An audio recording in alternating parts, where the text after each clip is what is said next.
I do. Socrates. Are they infallible in every type of state, or do they sometimes make mistakes? Thrasymachus. Of course they can make a mistake.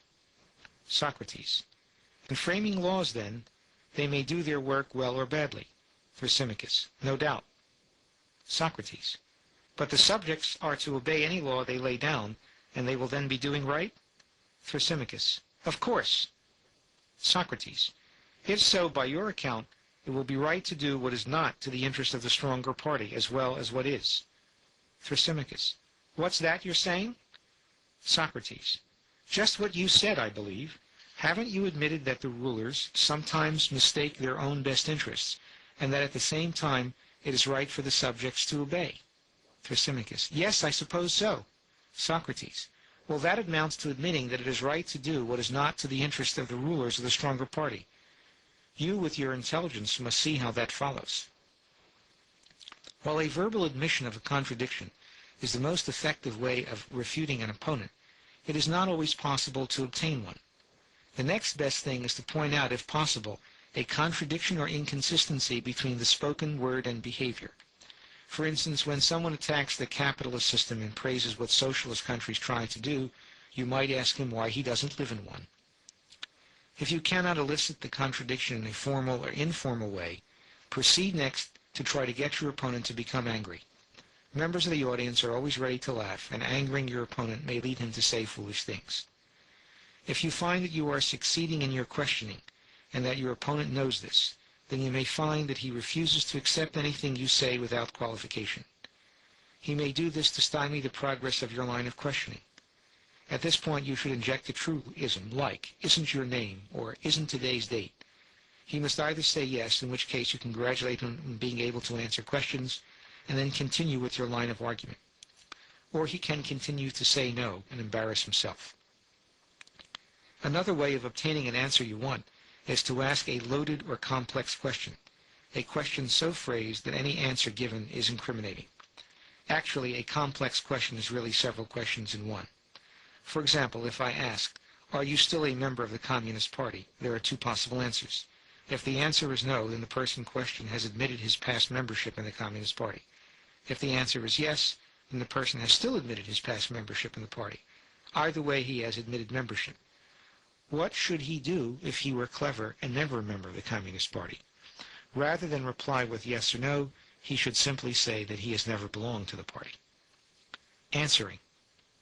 Although this is a chapter on attacking someone else's case, since we have already introduced the topic of face-to-face debate, we should consider ways of answering or defending oneself in this kind of confrontation. This will lead naturally into the next chapter. Just as the major objective of the person asking the questions is to expose a contradiction, so the major objective of the person answering the questions is to avoid a contradiction.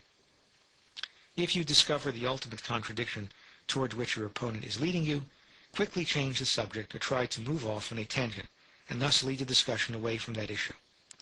If the discussion turns on some crucial matter of fact, which if answered will lead to a contradiction, then instead of denying its truth, which might prove embarrassing if you are wrong, simply declare that you are an incompetent judge on that subject, and refrain from expressing an opinion.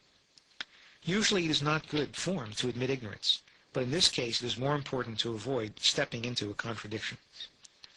One of the devices used to shake up, anger, or embarrass you will be for your opponent to declare that he does not understand what you are saying. This is usually stated in a manner indicating that you are unclear or just plain confused.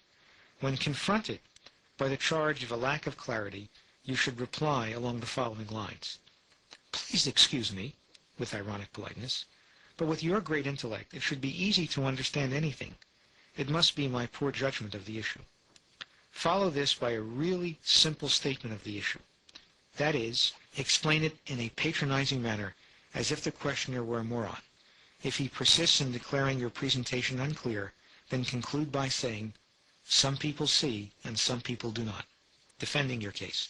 Among sophists, there is an age-old debate about how much of a defense should be included in an initial presentation. Some feel that you should automatically defend your case by negating possible objections in the minds of the audience before they are even presented, so as to leave no room for the opposition to maneuver. One objection to combining a defense along with a presentation is that the presentation tends to become obscured when lumped with a defense that inevitably includes an attack on the alternatives.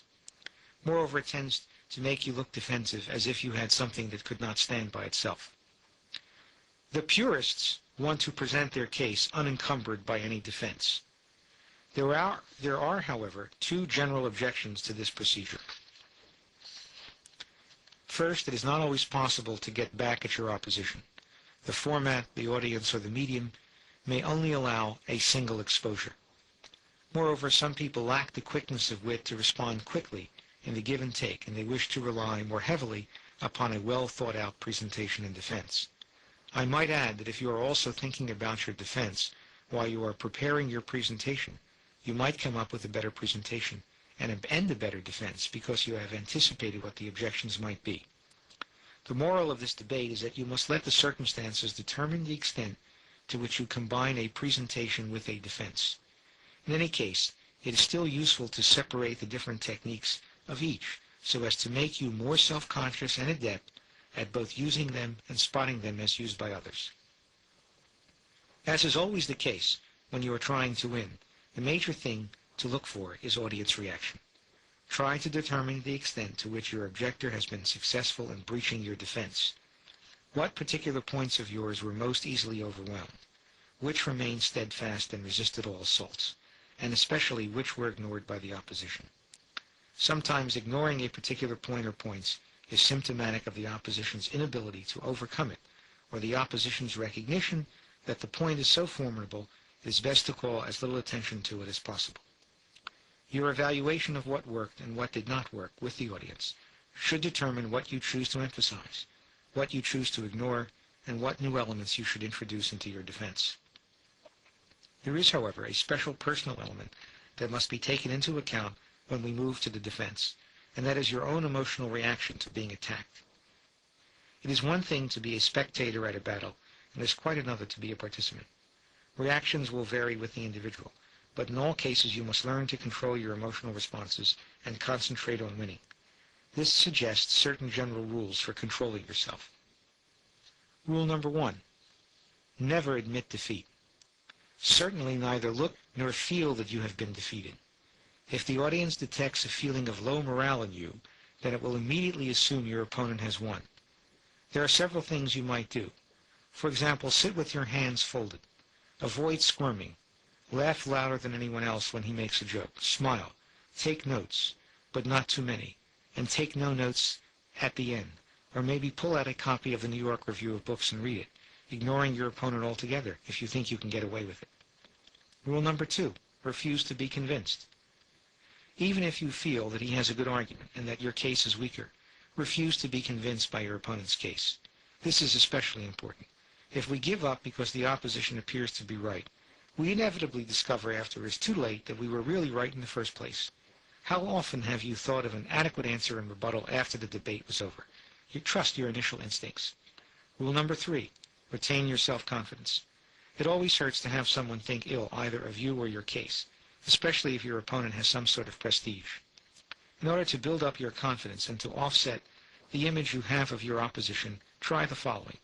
Imagine that the man or woman who has attacked you is standing there without any clothes on. This is enough to make anybody look ridiculous. Or imagine the special kind of ignorance, stupidity, blindness, or combinations thereof that might possibly lead someone to disagree with your case. Rule number 4. Do not underestimate the opposition. If you do, you are likely to let your guard down and cause your opposition to win by your own default. The best way to accomplish this general end and to retain your self-confidence is to think of your opposition as evil. It is not just the case that the opposition is wrong, but it is also dishonest and unscrupulous in intent. Rule number 5. A defense is also an attack. Do not simply defend your own position, but attack the opposition as well. You attack not only to show that the argument of the opposition is merely persuasive in a superficial way, but also to give yourself more time to think of a reply in defending your own case, but at all times give the impression that you are in charge of the argument. The counterattack.